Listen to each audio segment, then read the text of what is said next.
Hello and welcome to the Suzanne Atwell Show. I'm Suzanne Atwell.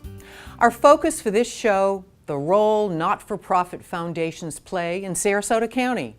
We are so fortunate to have a number of organizations serving our community. They provide critical financial and organizational assistance to everything from healthcare to homelessness, performing arts, education, and much, much more. We'll hear from leaders at 3 of the top foundations in Sarasota. But first, a look at the service area by numbers. According to the United States Census data posted on the Sarasota County website, the total population of the county in 2017 was just under 415,000 persons living in 191,000 households, or about 2 persons per household. Nearly 89% are white, 9.4% are Hispanic, and 4.8% are black.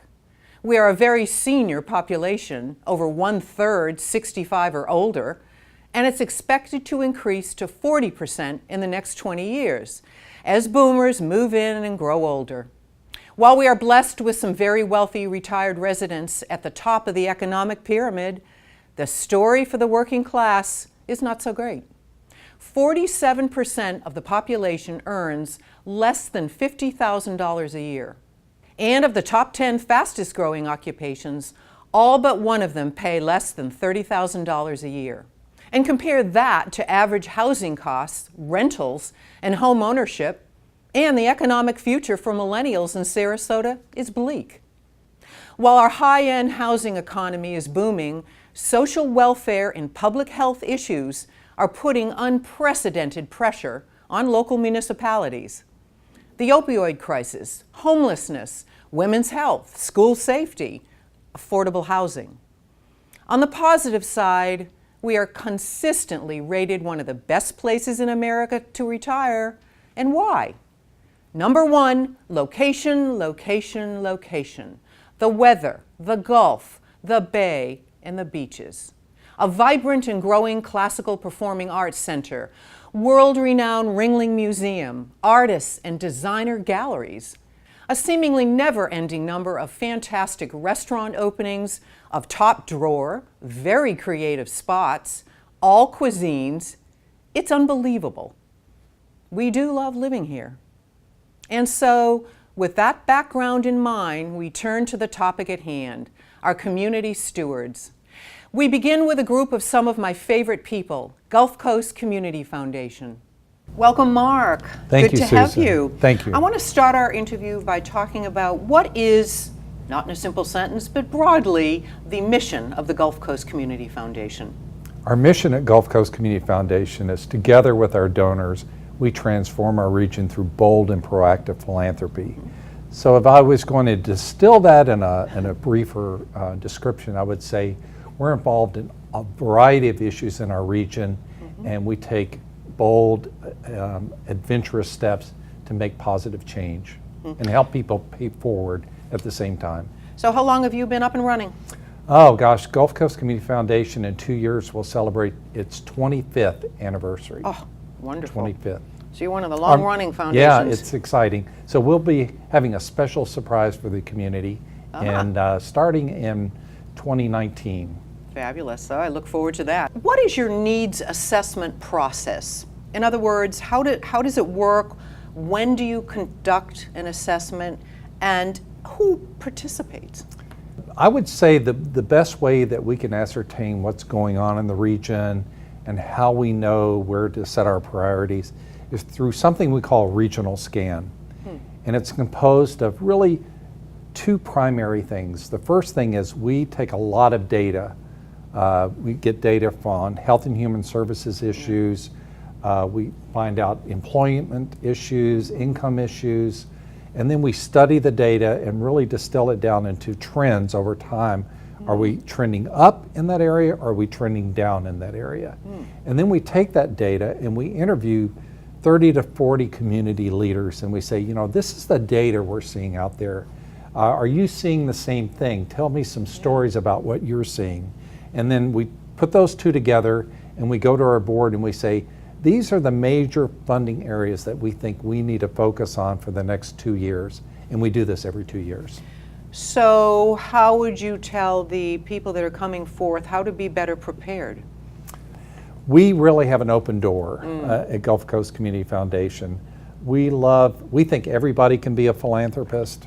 We think it's important that people pay it forward, once they've been blessed with certain opportunities in their life, and we find that most people are that way. Whether it's young millennials or Gen Zers, or it's our greatest generation that we owe our lives to through World War II, we find a unique way to help them make a difference. So how do Gen Zs and millennials, we hear a lot of talk about millennials in the workplace, and how do they become, how do they emerge as the new younger philanthropists? How do they participate in all this, and how do they want to participate? It's very interesting how our youth are engaging in philanthropy now, and we have some national figures that they look to. Think about Mark Zuckerberg at Facebook. Instead of creating a foundation, he's using his profits to make a difference through a limited liability corporation. So one way they're doing it is they say, you know what? We don't want to lose control over how we impact the causes we care about. So we're going to stay involved, whether it's creating that limited liability corporation or starting a nonprofit that they want to run. They want to see, feel, touch, taste their difference they're making. And they take great satisfaction out of that. Whereas previous generations might just write a check or through payroll deduction or something, and they go, we feel good that we did that. Millennials, Gen Zers are very different. Right, because it's not your kitchen table foundations anymore. In the olden days, that you'd have someone creating a foundation, a family foundation that would adhere to a particular issue with them, a disease or whatever. Now it seems, and we all see this, that foundations, we're all reflecting the changing dynamics and diversity of this community.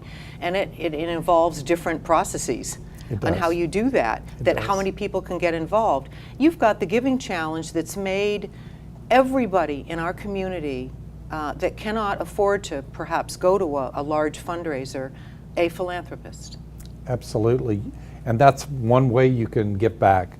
Another way we give back, and we started this in 2008, so about 10 years ago, we started looking at how can we really help people see the change that we're making in the region, so people can understand that.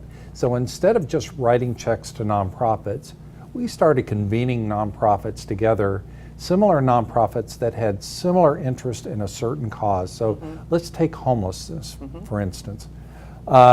So in 2012, we started convening a lot of nonprofits together that were interested in family and children nonprofits, or homelessness. And we had probably in our school system 1,000 to 1,200 kids every year that were homeless.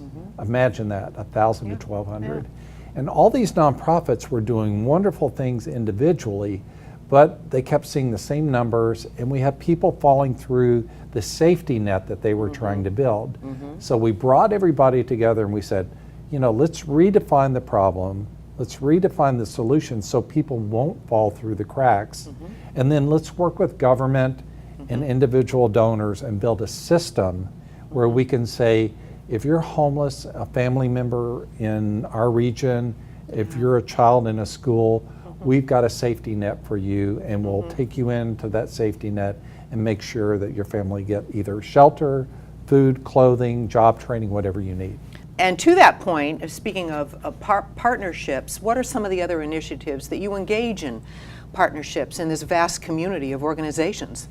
We just went through a hurricane last year, and we partnered with the Charles and Marjorie Barancik Foundation to bring in Craig Fugate, who was a FEMA administrator for George Bush and Barack Obama. And we said, Craig, would you evaluate our response, our planning, our response, our recovery process in here, Sarasota? This is an example where government didn't have the money to bring in this expert. We, as philanthropists, said, yes, come in, tell us what we can do better. What did we learn? And from that, we have a whole book of lessons learned, and we're starting to make changes in that area. So that was a combination of government and philanthropy working together. And then, as an addition to that, we brought in the chambers into this process because chambers represent businesses. And if the faster we can get businesses up to speed after a storm, the more people have places to go to work, they can earn their paychecks, and we're back in the recovery process. So we feel very good, and that was a really strong example of a partnership between government, philanthropy, and the private sector. The great thing about a community foundation is the breadth of opportunities where we can impact our community. So whether it's arts and culture, economic development, education, the environment, health and human services, there are a lot of areas where we can go in and really make a difference. And we're seeing our boards become much more sophisticated about measuring the impact of that difference. Right, and you can get into the data and a lot of the research. It's interesting, whereas a lot of these entities that you just talked about, it's all about direct service, and you're getting information from direct service. I'm glad you mentioned that because that's going to be one of our priorities next year. Again, we're partnering with the Charles and Marjorie Barancik Foundation, and we're going to take a snapshot of our mental health system providers, all those people that are out there on the ground making a difference every day in people's lives. And we're going to try to figure out where are the gaps in services and how do we shore those up. And our focus will primarily be on youth, so maybe from young toddlers all the way up to age 22 to 24. And we want to see where those gaps, because we're seeing, like the Parkland shooting and some other things that have occurred, and how do we intervene in our mental health services and provide and make sure they have all the services for our youth that are needed. I always like to ask, what do you see the Gulf Coast Community Foundation, or in partnership with many other people, where you'll be in 5-10 years? So one of the things that we're doing internally is staffing up to make sure we have the people and the smart resources to make a difference in our community. So we'll be doing some restructuring and looking at new opportunities and bringing new people in that'll really make a difference, because without good, strong staff, you're not going to make a difference. So that's something that I'm looking at right now that'll have a big impact in 5 years, 10 years from now. Another thing that I'm seeing is the transfer of wealth from the baby boomers to the next generation. And so how do you capitalize on that to make sure that these philanthropists will have the biggest impact they can with their philanthropic dollars? And the recent tax law will impact some people, but with others it won't. And so how do we figure out which people we target to make sure that they know we're there for them to help them make a difference? Absolutely. Thank you so much, Mark. What a great organization. We appreciate the time that they gave us. For more information, you can visit their website, gulfcoastcf.org.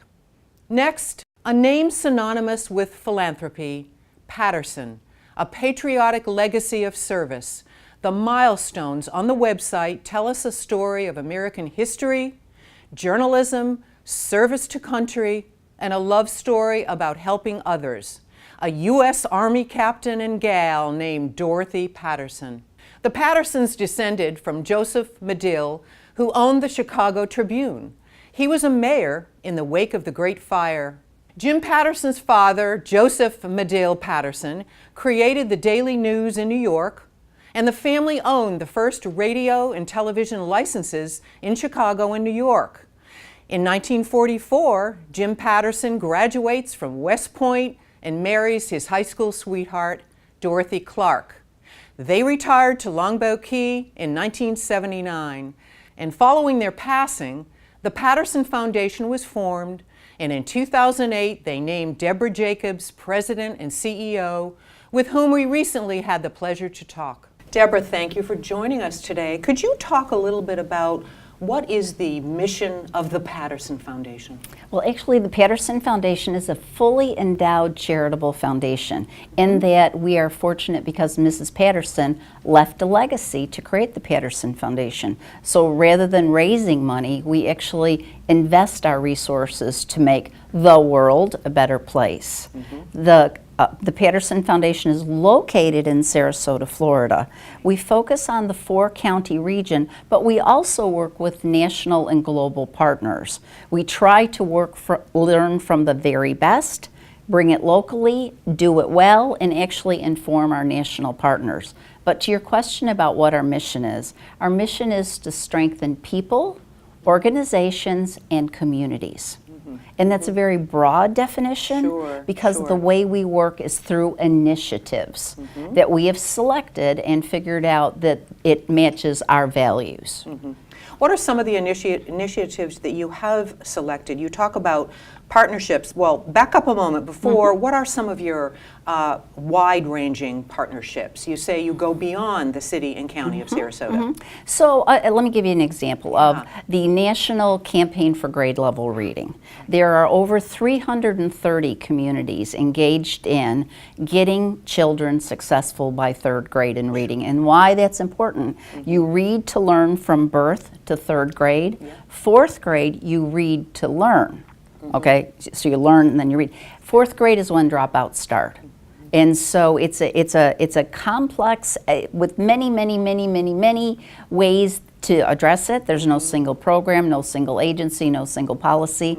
So how do you work on that? So there's 330 communities nationally working on it. The Patterson Foundation actually works in the national level to help people learn and share from those communities. But then locally, we have the Suncoast Campaign for Grade Level Reading in our 4-county region, where every county is approaching it differently. But we, the Patterson Foundation, as the Suncoast, help facilitate communication between, leveraging opportunities that one might be doing that could help the other 3, or we can download best practices from national and bring it to all 4 counties.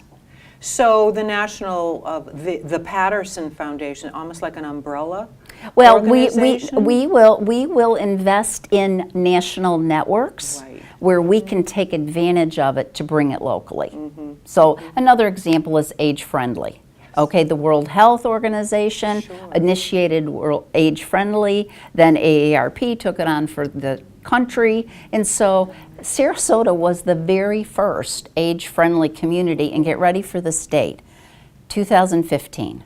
So you're kind of like the first one in Florida was in 2015, but the TPF, the Patterson Foundation, worked with Sarasota County to bring Age Friendly here. Kathy Black was a consultant who helped do that. We work with very talented consultants in their realm to bring the expertise to the conversation. So with Age Friendly, the Patterson Foundation is very interested, remember, strengthening communities, looking at the future. How do we gauge the community around Age Friendly?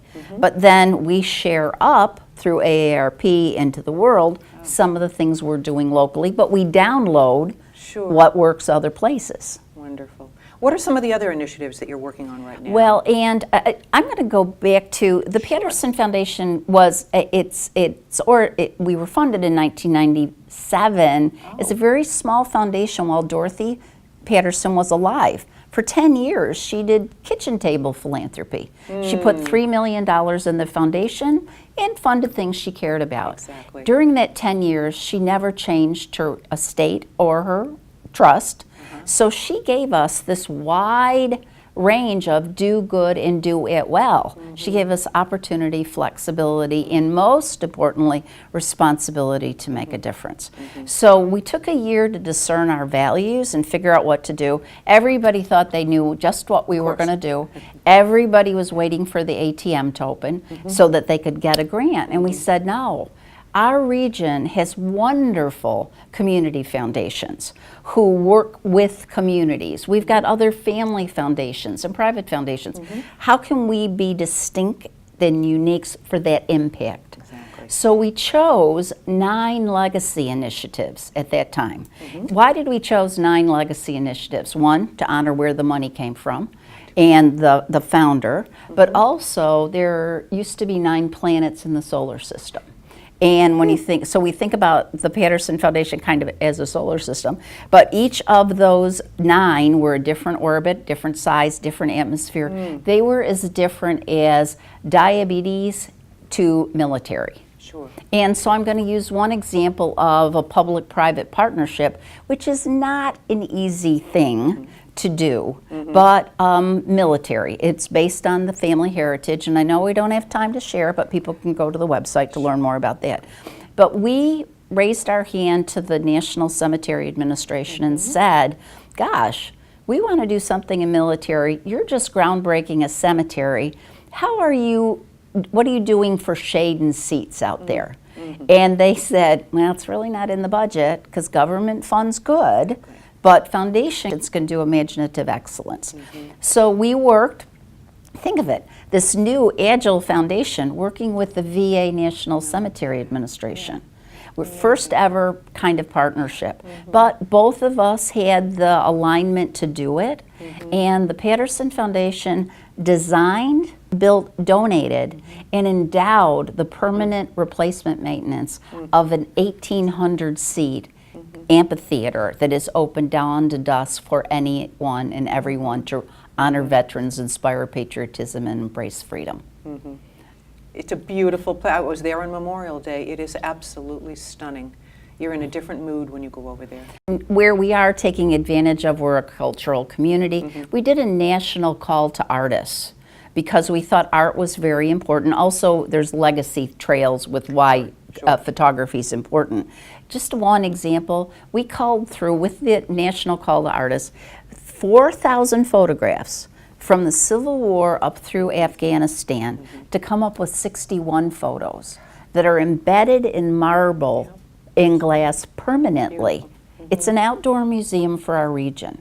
And you can't go to, I bet you, if you take the time, you can't go to Patriot Plaza without either getting a tear or a goosebump. Oh, I did. I did a post on it. It was very emotional because my son's a retired major in the Army, and his unit, when Kuwait surrendered and they had the party, he was part of that. See? So my son, oh yeah, it was powerful, powerful. Yeah. No, the stories that come out from people who visit Patriot Plaza, we created actually a cohort of 20-some guides who offer tours every Tuesday. They're wonderful, absolutely. Yeah. It's multi-generational there. It is in the extraordinary acreage there. It's just a stunning place. It made me think of not only D.C. sometimes with the cemetery there, or in France. You know, we have our own there now, thanks to you, and it's just to just go and sit in repose and remembrance. Yeah. But we learned a lot on how one does a public-private partnership. Exactly. And when we think about now, because Patriot Plaza is there, and we hope people continue to use it. Actually, the Patterson Foundation works through another initiative that we created, EdExplore, where EdExplore is where it's a Match.com kind of thing for all the cultural organizations who want to offer experiential learning for kids in the classroom. And this is a place that their explorations are vetted to make sure they are quality and match the curriculum. But you could go on edexplore.com right now and go like this and go, 4th grade social studies. And up will pop all the local organizations of what you could do with your students. So on Patriot Plaza, taking advantage of EdExplore and Patriot Plaza, every level in our school system, there are EdExplorations regarding Patriot Plaza. The Patterson Foundation has all the curriculum. We work with the Arts Alliance, and we provide free transportation. So back to your multi-generational, you know, that's so important that that's exactly right. Those who might serve kind of learn about what is out there. That was the point when I was there, the future, who might serve. Not every, this isn't for one demographic, one group of people. They had everything, and it was just stunningly done. Yeah, we say those who have served, are serving, and may serve. May serve. I love that. May serve. That's perfect. Yeah. That's wonderful. But another quasi-public partnership, community engagement thing that we are participating, not alone. It's just how we work is different. You know, every campaign for grade level reading, there's many wonderful programs and funders. But how we work, working to take it to the parents, the people, we're very population-based and engaging, is the Bay. Oh, sure. You know, in this region, we have got, and I do believe that someone who's conducting this interview used the words while she was a sitting commissioner, this is the legacy project. That was me. That would be you. That was That me. would be you. And bet. we totally are with you on Yeah, that. of course. And so the Patterson Foundation is engaged in that to help the process create something that is incredible but yet fitting about what our community wants. So we don't have we don't know what's going to come out, Right. but we know if we have a great process, something incredible will happen. How exciting. You know, how do you see the Patterson Foundation 3 to 5 years as you move on? You're doing so many things, very unique way of doing things. Where are you down the road, you think, when you look ahead? We, at the Patterson Foundation, we use 5 words. Okay. Connect, learn, share, evolve, and strengthen. Us, whoever we work with, are those 5. We're always thinking about those 5 words. So we know we're going to evolve. We Sure. don't know, but right now we have 16 initiatives that we are working on. They all have a life cycle. Sure. We stay in as long as, here's another 5 words that we use. As we work in partnership with others, we look through a lens of, is there alignment of leadership, willingness, readiness, capacity, and culture? So while I don't know what we're going to do in 5 years, I know we're going to evolve as we continue to learn and say, well, okay, what is this better? And do we have alignment of who we are working with? Sure, and I think you will. That will be, our community will be served well because it will reflect what's going on in the community. This amazing community. Yeah, we have many phrases that we use. One is don't arrive with the answer. Because everybody has opinions. Everybody should be part of the aspirations of what we want to create for the future. So the Patterson Foundation really looks through the future, not solving the problems today. Even though you think the Campaign for Grade Level Reading could be solving a problem, Sure. we're not. Yeah. We're creating the next generation of people who will be successful. And you're helping people navigate to these solutions. Yeah. So it's just, we help create time and space for people to create the future that they want. That's wonderful. Thank you so much for being here. For more information on the Patterson Foundation, you can visit their website at thepattersonfoundation.org. And now, another family legacy of making a difference and philanthropy, the Charles and Marjorie Barancic Foundation. Their private Sarasota-based foundation creates initiatives and awards grants. We recently sat down with them to talk about all the amazing things they are doing for this community. Thank you, John, for joining me. Charles and Marjorie Barancic Foundation.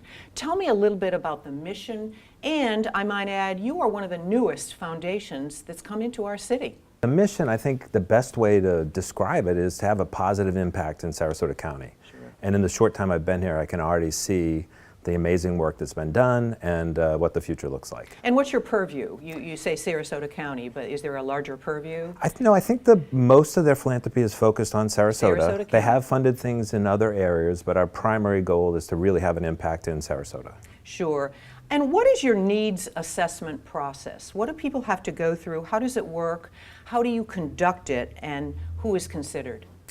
Well, a lot of it has to do with our board of directors and our staff as to what's happening in the community, what are the issues that need to be addressed, and who's really doing the best work. So we're out there meeting with nonprofits all the time, and of course reading the newspaper and following along with commission meetings and other things that are important, what's happening, and what can we do to really have an impact on those issues. And is there a lot of people lined up to do this? It would seem to me the way this community is growing, you have a line waiting.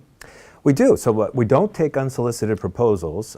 We contact organizations that are doing good work or bring them together to talk about big issues and how they might address those issues. So it's really a ground-up process. So many of the examples are, we want to have an impact on education. We meet with the school district, we talk to teachers, we talk to the administration, we talk to the union, and then we get together and create a plan. What are some things we can do to really have a positive impact, and then who are the best people to work with us on those issues?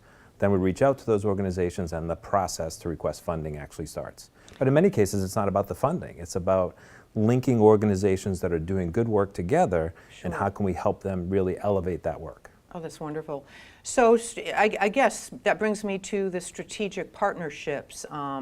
Your thoughts on public-private, and if you could give me some examples of just what you're doing in making this all collaborative and strategic, working with everybody else so that you're not doing this in a vacuum.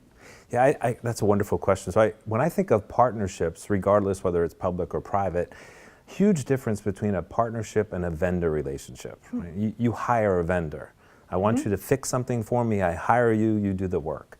If I have a partner, and I've watched Terry do this many times, where we pick up the phone and call someone and say, we're thinking about doing this, what do you think? And partners can say to each other, you know what, I don't think that's a good idea, or this isn't the right time for us. Vendors will say, okay, how much are you going to give us? Right? And then we'll be part of that. Sure. You pay us, we'll do the work. Sure. And I've watched the way that these partnerships have been developed, where it's people that can have a good back and forth relationship, can talk about the issue, and really work to what works, what may be most effective for both or multiple organizations to move the issue forward. So I think you talked about, we briefly talked about the comprehensive treatment court. Sure. So Judge Quartermain, who I love, calls basically and says, we've got this huge issue with homeless people that keep ending up back in the system, back in the system. I'm a great judge, she is a great judge. I know how to handle this part, but I need a lot of help with the philanthropy side and to provide wraparound services. So she basically summons, all the foundations to come together and let's have a conversation about what we can do. She had a great example of what had worked in Miami and said, can we do this in Sarasota? And she just kind of tossed that out as a question. And then we get together with other partners and talked about how we really could move the needle. And that comprehensive treatment court, great example of a public-private partnership that is really changing lives. What are some of the other initiatives that are reflecting what's going on in this town? I think the biggest one for us right now is the first 1,000 days, Sarasota County, that I'm very excited about. So I joined the foundation, and Kelly Romanoff, who's our other partner who's out on maternity leave right now, really had been doing this work for 14 or 16 months. We're meeting with community organizations, talking with the city and the county and other professionals about how do we get kids off to a great start, moms and their children and families off to a great start, the first 1,000 days. And what I love about Kelly is she's so patient. Kelly can talk to all these folks and bring them together and figure out what their agendas are so we can be very clear. This is what we do, this is what we do, this is what we do, and start looking for opportunities to not just collaborate on the, we care about the issue, but how do we really make an impact together? What about the foster care opioid crisis I'm hearing about? Right, I think that's a wonderful example too of the foundation being proactive. So there are a few things in the paper about the opioid crisis, and yes, the drug issue is a major issue, but the other impacts because of opioids was the foster care issue. So more and more children were being taken away, separated from their families with no place to go. It's a huge shortage of foster parents. So Susie Bowie at the Manatee Community Foundation contacted Terry Hansen here and just started talking about the issue. And the Barancic Foundation was able to provide some funding, again, to bring in a consultant to look at the issue on a bigger scale and say, what are some things we can do? We're probably not in the best position right now to solve the opioid crisis. That's a big issue. Of course. Huge. It's going to require multiple partners and big funding, I think, federal, state, local, to tackle this and really have an impact. But what can we do to address some of the problems with foster care? So starting that foster care initiative to try to get foster parents ready to understand the process. Ideally, we don't have kids taken away from their families, but when it happens, how do we address that in the best? I think that's wonderful. 3 to 5 years from now, what do you see? All these initiatives that are going on, I mean, a lot of these things aren't going away, but how do you see the Barancic Foundation in 3 to 5 years? What are some of the things that you feel something may be coming up the pike? How are you ready for that? I think the biggest thing right now, so some of the issues have been the same. I've been here since 2002, and affordable housing, homelessness, mental health issues, it feels like we've been trying to address those for a long, long time. I love the fact that it feels like the community is working more closely together maybe than ever before, particularly when there's so much division in other areas of the country, and even still on issues here, but we are working together to solve some of these big issues. So your question about what do I see? mental health is obviously a huge issue, not just for Sarasota or just our state, but for the country. What are we going to do about the huge challenges we have in mental health? Last week, we released a request for proposals to work with some big organizations to do an environmental scan of the mental health issues in Sarasota County. Great. I think many people, the government and philanthropists and businesses, have been tackling this kind of in a piecemeal way. Sure. For example, funding a mental health professional in a school is a good use of dollars, I believe, but I don't think it changes the system. If kids are screened early and we know they've had adverse trauma, what are we going to do at that time when we have a shortage of professionals to deal with it, or we have a shortage of funding to cover it? So this environmental scan that we want to do, I think, is going to help us figure out how, as a community, business again, and individual philanthropists and businesses, what are some things, if we establish a framework, that we can do together in a strategic way to have an impact on mental health, instead of funding this or funding this or funding this, is let's have a real strategy for what we're going to do over the next 10 years to address mental health in our community. Thank you so much, John. For more, visit their website, BarancicFoundation.org. And of course, you can see all our shows at Suzanne Atwell Show on Facebook and YouTube, or visit our website, SuzanneAtwell.org. That wraps it up for us. Thanks for watching, and until next time, we'll see you around town.